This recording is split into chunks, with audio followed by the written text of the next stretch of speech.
What's up, everybody? Welcome to another episode of B is for Build. This is the finale of the 2JZ swap in the BRZ. We're here at PRE, and we're gonna get this thing on the dyno and see how it does.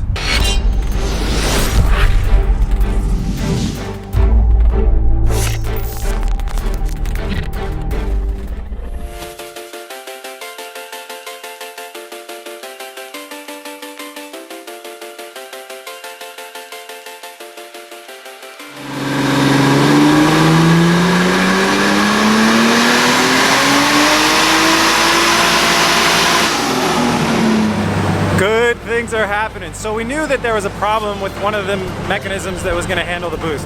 The problem was in my manual boost controller. It was faulty for some reason. I have no idea why. I've never used it. It was installed correctly. It just didn't work. So we installed a different manual boost controller, and that's working. So I'm buying one from the shop here. We're getting a new one. We got up to 17 pounds, and we're going to press this thing to the limits of its fuel. I'm so excited.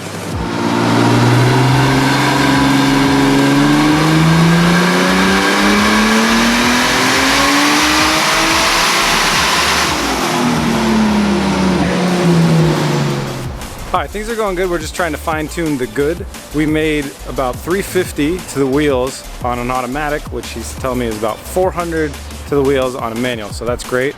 So right now what we're doing is we're gapping down the spark plugs a little bit more because I put new spark plugs in yesterday, so let's gap them down and that should help it. The ones that were in there previously were already gapped down, but these are brand new ones, so gotta make that adjustment and we'll see how we do.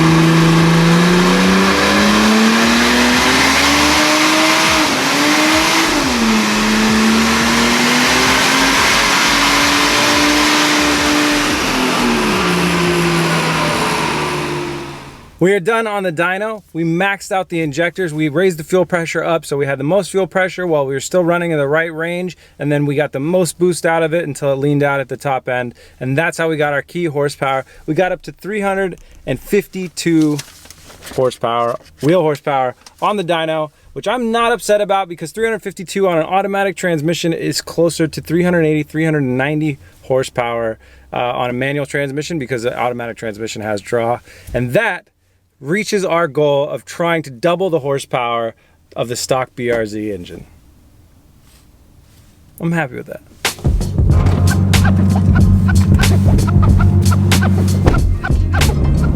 So what have we done here? We took a car that has some great attributes, good looks, keyless entry, keyless start, but it also had some setbacks. With an engine with very little low-end torque and a poorly geared automatic transmission, it made a car that basically, unless you were always in sport mode, manual shifting around, was a real pain in the ass to drive.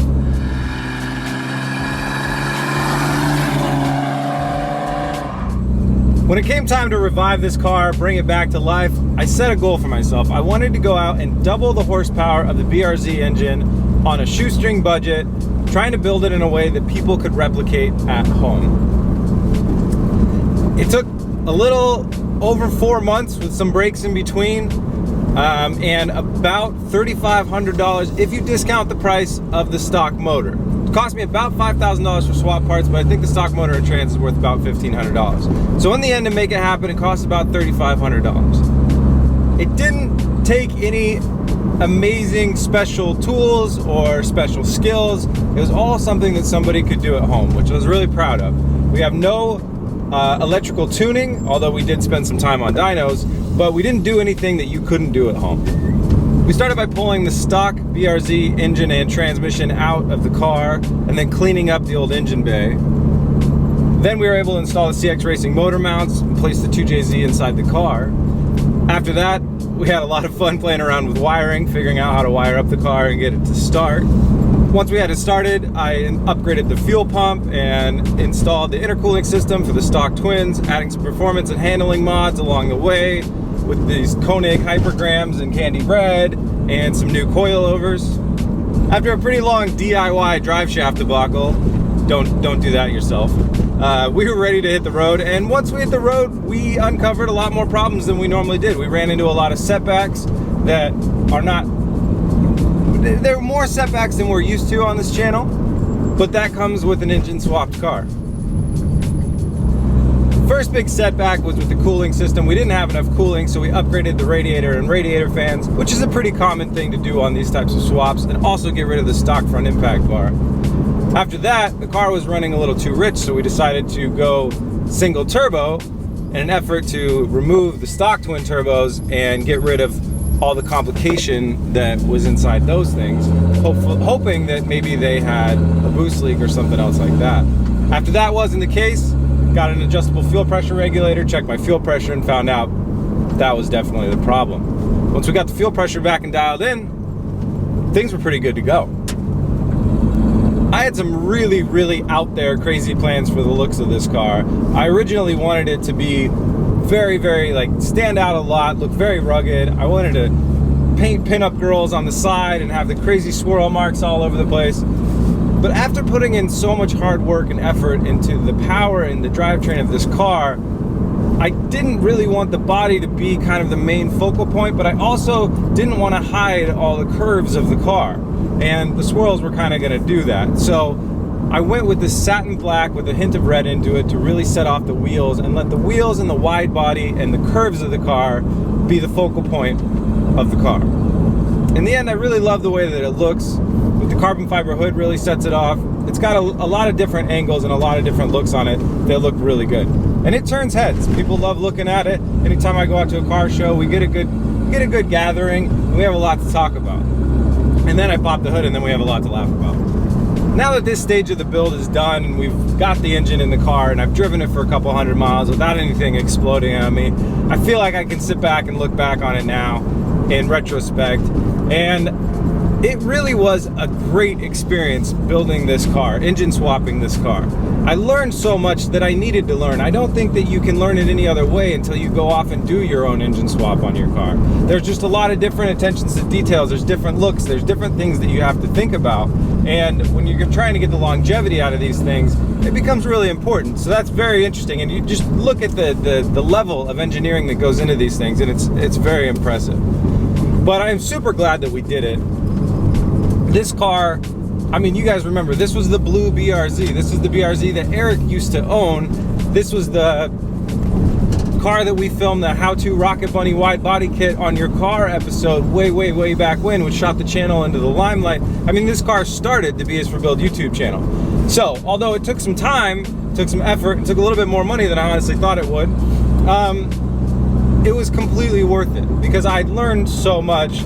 And we were able to take this car that just had special looks and give it kind of special guts as well too. I mean, it has a very special power plant in it now. It's one of hundreds, not thousands, of a unique type of car, and I'm really proud of that.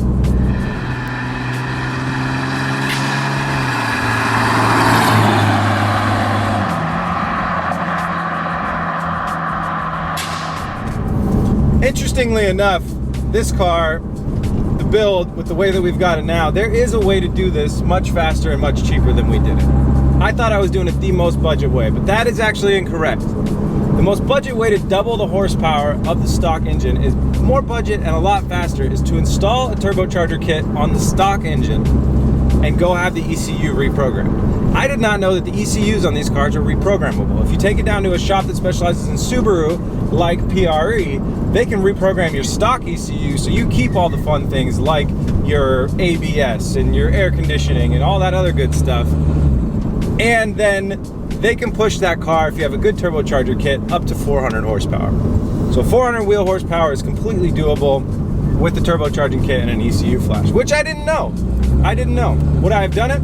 I don't think so, because I liked the potential that this engine has. But I can't sit back and say that this engine swap was the cheapest and the best way to do it, because there is another way. They can get you to 400 horsepower much cheaper. So keep that on your mind, guys, if you're thinking about how to make more power. The reason that this engine is so great is because of its potential. It has the potential to hit 1,000 horsepower. I have other things that would stop me well before then. My turbocharger, my transmission, they can't do 1,000 horsepower. But they can do 600 horsepower. So there's a lot of unlocked potential still inside this car. And I obviously don't like having a car sitting in my driveway that has a lot of unlocked potential. So someday, maybe not today, maybe not next month, but at some point, we are going to unlock the full potential of this drivetrain. The turbocharger can take 600 horsepower. The transmission can take 600 horsepower. It's pretty easy to get injectors that can push us up to 600 horsepower. So we can get there. It's just a matter of time until we decide to make that next step. So someday, we will get there, and we will make that horsepower mark where you're not going to make it any other way on the stock engine. But until then, for now, I think we should have some fun with the horsepower that we do have.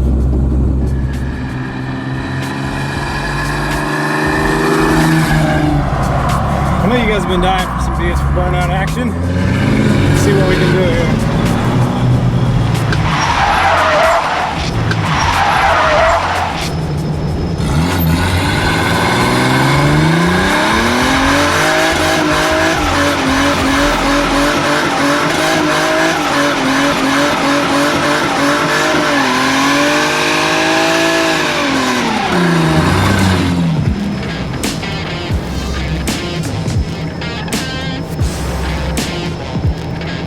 That's a wrap for this build.